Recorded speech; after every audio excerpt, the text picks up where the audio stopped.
السلام عليكم ورحمة الله وبركاته، حبايبي عاملين إيه؟ إن شاء الله تكونوا بخير دايمًا يا رب. النهارده هنعمل فطار كل يوم، لازم تبقى موجودة في الفطار الطعمية بطريقة سهلة وبسيطة. أنا معايا هنا المقادير ربع كيلو فول مدشوش، الفول أنا نقعاه وغسلاه وبلاه كويس منقوع.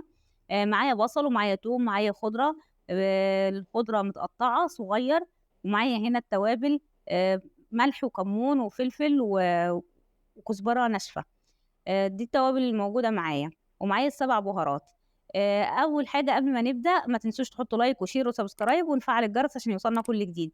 الطريقة سهلة جدًا وبسيطة ما بتاخدش أي وقت، إحنا هنشتغل في الكبة. لو عندِك أي مفرمة أو أي حاجة اللي متوفر عندِك تستخدميه.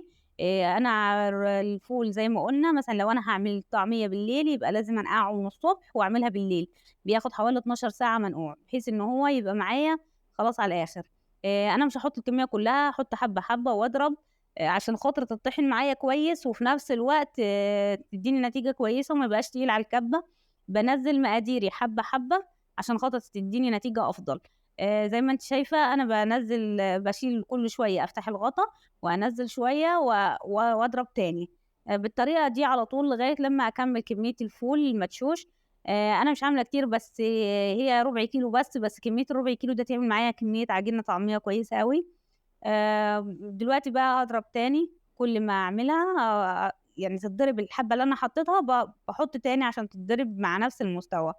طريقة سهلة جدًا وبسيطة، هتوفّر عليكِ إنِّك أنتِ تشتريها من برّه، يعني مش آخدة أي حاجة من بعيد، هو بس الفول المدشوش اللي هتشتريه وكل حاجة متوفّرة عندِك في البيت، البصل والتوم والتوابل كل حاجة موجودة، والخضرة ما بتاخدش أي حاجة إنِّك أنتِ يعني لو حبّة خضرة فايضة منِّك من محشي أو أي حاجة تستخدميها.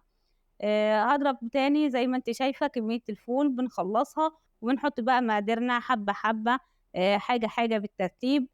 أتمنى إن أنا أشوف رأيكم في الكومنتات. فعلًا رأيكم بيعجبني. لو أي واحدة أول مرّة تشوف الفيديو بتاعي اللي أنا منزّلاه، أتمنى إن هي تدخل على قناتي وتشوف الفيديوهات اللي أنا منزّلاها، بانزّل وصفات سهلة وبسيطة تعجبكم، وأتمنى إن أنتم تعملوا اشتراك للقناة. فعلًا دعمكم بيفرق معايا أوي.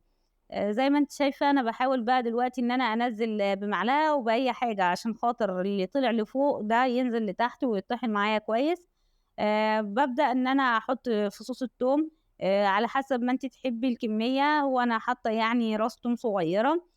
باحط بقى أغطّيه، يعني أنا حطيت التوم بس أغطّيه وأضرب وأرجع أحط حاجة تاني، أحط البصل، أحط الخضرة.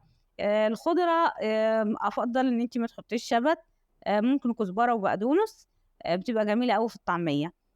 دلوقتي أنا هانزّل البصل. ممكن لون الخضرة بيتأثّر أكيد يعني لون الخضرة بيأثّر على لون الطعمية، فأنتِ تحُطّي الخضرة على حسب اللون اللي أنتِ محتاجاه، لونها أخضر فاتح، لونها أخضر غامق، كل ما بتكتّري الخضرة لون الطعمية بيغمق معاكِ. فالخضرة كمية الخضرة على حسب اللون اللي أنتِ بتحبيه في عجينة الطعمية. اوصلي بقى للدرجة اللي أنتِ عايزاها من الخضرة اللي أنتِ بتحطّيها، على حسب راحتِك.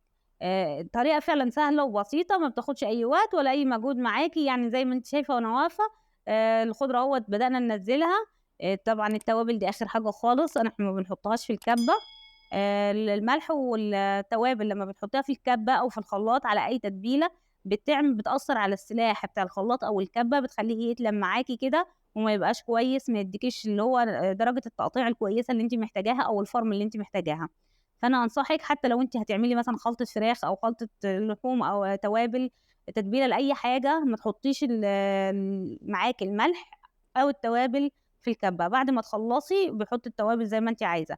زي ما أنتِ شايفة أنا حسيت إن أنا اللون عايزاه غامق شوية، فرُحت حطيت بقى حبّة خضرة تاني، ودلوقتي هاضربها وأرجع وأعيد الضرب وأنزّل اللي بيطلع لفوق عشان خاطر كلّه يختلط ببعضه وأضرب تاني، على كده لغاية لمّا أخلّص الكمية. أنا كده خلاص أنا هابدأ أنزّلها بقى، أنا وصلت للدرجة اللي أنا محتاجاها.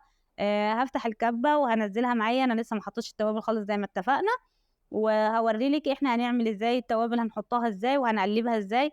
بُصّي العجينة بسم الله ما شاء الله حاجة حلوة أوي. هانزّل اللي في السلاح الأول خسارة يعني، بعد كده هانزّل اللي في الكَبّة، نزّلتها كلّها، أدي العجينة معايا.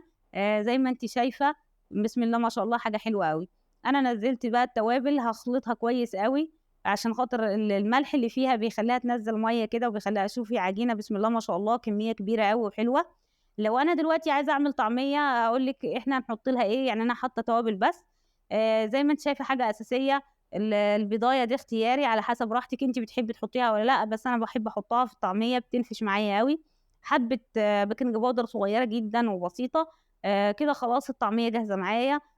باقلّبها كويس أوي وبابدأ إن أنا أقلّيها وبتطلع طعمية ما أقولكيش على قد إيه هي جميلة وقد إيه هي حلوة.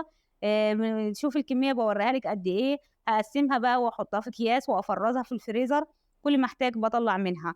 أنا قليت الطعمية شايفة بسم الله ما شاء الله وحطيت لها سمسم، حلوة أوي. شوفي لونها فاتح إزاي قد إيه هي منتفخة وجميلة، مستوية فعلًا من جوّه ومقرمشة من برّه. حاجة ممتازة، أتمنى إن هي تعجبِك. أتمنى إن أنتم تكونوا اتبسطتم بالوصفة، وأي حد شاف الفيديو ومش مشترك في القناة أتمنى إن هو يدخل ويشترك ويعمل لايك وشير وسبسكرايب عشان يوصلكم كل وصفاتي، وأشوفكم في وصفة جديدة، والسلام عليكم ورحمة الله وبركاته.